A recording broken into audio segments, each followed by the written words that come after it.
In this video, I'm going to show you step-by-step instructions on how to replace the battery on the Samsung S20 FE. This one's swollen, so the battery has a chemical reaction inside it when it starts degrading and it releases a gas. So at this point, I don't recommend using heat because it can expand more and it can even explode. So just be very aware, if the battery's swollen, you can always tell because it's already pushing this back cover off.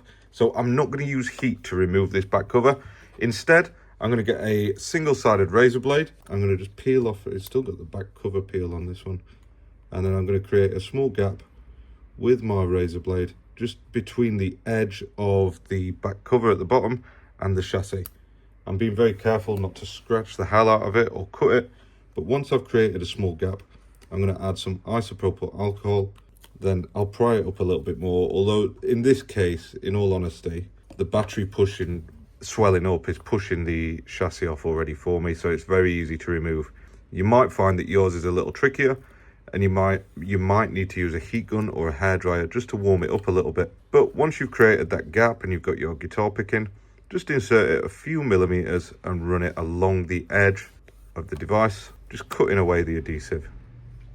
Once you've got like 3 sides done, so you've got the bottom, right and left hand edge, then you should be able to just lift it up like that and it will separate from the device. So that's the back cover removed now. In all honesty, this is the hardest part of the job. So we're just going to store that safely for later. If you have warmed it up, you can take advantage of the softer adhesive and remove the old adhesive from this device. But because mine's cold, it's going to be a pain in the ass to do. Usually once you've got a little bit lifted up, the rest of it should follow suit, because we're going to replace this seal very soon with a genuine Samsung adhesive kit. So I'm just peeling off as much of the adhesive as possible. It's very strong stuff, this. With that peeled off, I'll store that safely for reinstallation later. And now we're into the guts of the phone. I'm going to get my sonic screwdriver and remove all the crosshead screws that are holding down this plastic shield on the back. We don't have to worry about these bottom screws here. We're not going to remove them as part of this job. So it's just the 9 crosshead screws that hold down the top logic board on this one. Sounds like my screwdriver has been put to work on these screws, so they are pretty tough. You might not have one of these screwdrivers. I'll put a link for it in the description below, somewhere where you can buy one. I probably will earn a little bit of commission on there, so I really appreciate it if you do buy the stuff in the links when I remember to put them in. And just while I'm unscrewing the rest of these, don't forget, if you're not already subscribed, click that subscribe button below. And if you're trying to repair yourself at home, let me know how you get on in the comments below. Samsung screws never seem to come out with the magnet, so you might have to get some tweezers. Just be careful because these are a little bit springy when you pop them out like this. So just be aware that they might end up pinging off like that one did into the stratosphere. Now that all those screws are removed, there's usually a little prime point, which I'm going to pick as that bit there. And I'm just using the edge of my tweezers to get underneath it and pop this plastic shield off. So now that we've got that plastic cover lifted, just be aware that this wireless coil is attached to it. And underneath here, we need to get a plastic spudger and disconnect that wireless coil before we can pull it back fully. You can see that this battery is very swollen and it does actually put quite a lot of pressure on this connector here. But first we're going to disconnect the battery connector so that we've isolated power from the device, and then we can lift up that cable there. And hopefully it's not put any damage on this cable already. There's a little bit of a fold there, look. But I have seen it where these batteries have swollen, the connectors stayed connected and then it's sort of pulled and damaged all this. So if you find that you're getting no picture after the repair, or it's not charging properly after the repair, take a look at this connector here or this connector here. You might have to replace this guy. If that one needs replacing, that is a logic board repair, so just be aware of that. I'm going to add some isopropyl alcohol all the way around this battery, and because it's swollen and bellied up like that, I think it's going to be quite difficult to remove it with the suction cup that I'd normally use. If your battery isn't swollen like this one, then you can put a suction cup on it like that and then just lift it up that way. However, that will take a bit of work to get it out. I can see our problem here actually. Look at it just moving around a lot. I reckon this screen or something's been replaced before and it's not been stuck down with the proper adhesive. That's where my bet is. If you're prying your battery out, this is what we call the pryer's shame, and sometimes you have to do it. Just make sure that you don't use metal tools to do this. Metal tools in batteries don't mix together well. So just use like the plastic guitar pick or a nice wide plastic tool. Something with plenty of surface area on it. Don't be tempted to use this because that's going to get in there and it's just going to bend and rip the battery. Whereas something wide with plenty of surface area, it's going to be pretty easy to remove. So that's the battery out. You can see how swollen it is. It's like a empty bag. It's disgusting. Dispose of that using your local recycling guidelines, and then we need to dry out all the alcohol, what we soaked underneath the battery, and remove any of that leftover adhesive. So I'm just rubbing the adhesive with a clean room wipe.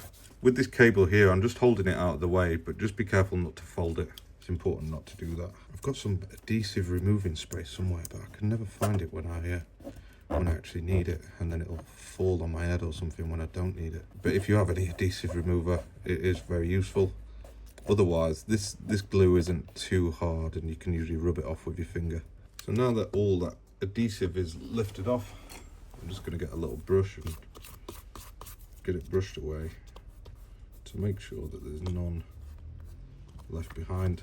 If you're leaving glue behind, then it dints the back of the battery only a little bit, and then all of a sudden it's either not going to stick properly or it's going to cause you problems in the future. That is the battery removed, all the adhesive removed. The part that I'm using for this repair is a genuine Samsung service pack battery. I will try and remember to put a link in the description below. These batteries come with the adhesive already attached to it. Sometimes they come loose in a bag, or sometimes they come in a service pack box. But all you got to do is pop the adhesive strip off the back, remove this plastic cover here, and then drop the battery into place. Just make sure the battery connector sticks out of the device, and try and leave an even gap all the way around, because when these batteries are uncharged, they do expand a little bit. So if it's stuck hard to one side, it's going to put pressure on that, and you know what I'm saying. So now that that battery's installed, we just need to give it a good squeeze to make sure that it's secured down properly, and then we can fold over the battery connector. And you might have to just manipulate this into place a little bit. If it's straight, it won't have a fold in it already, and then you can fold it to make it a snug fit into the housing. Now we can reconnect that sub to main connector. Make sure you line it up good and it clicks into place all the way across.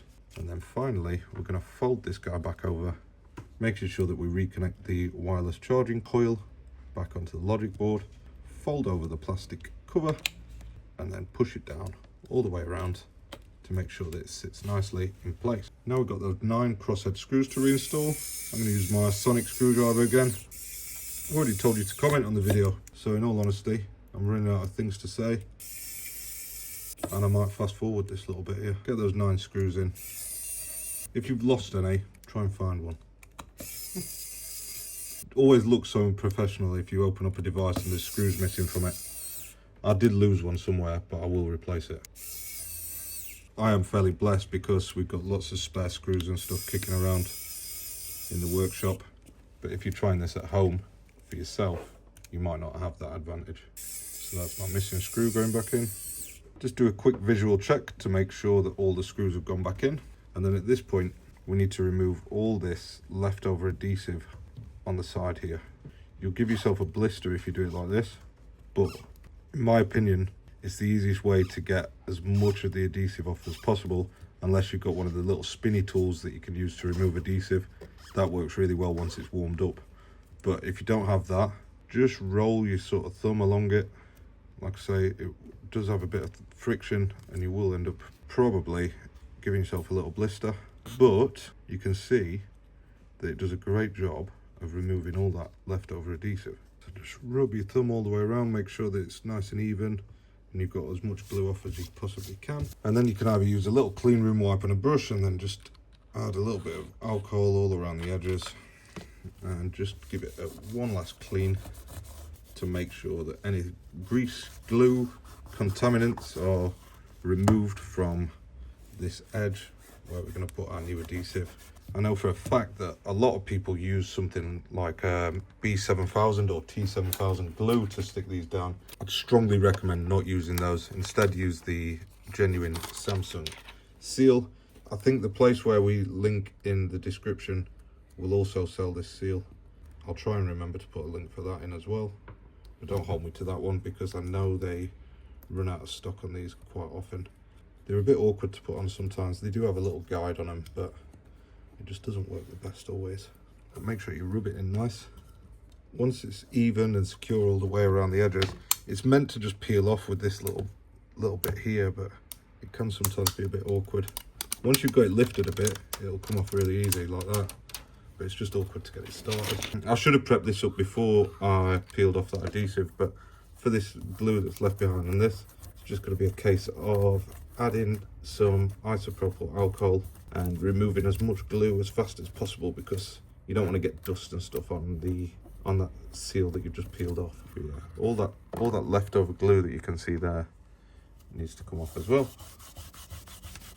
So with all that glue removed from the back cover now, it's just a very simple case of pushing it down, lining it up. I always just line up one edge first and then follow it round with the rest. And you'll find it should stick on nicely now. The phone should power on. There should be a little bit of charge in this battery. When they're shipped, they usually have about 60%.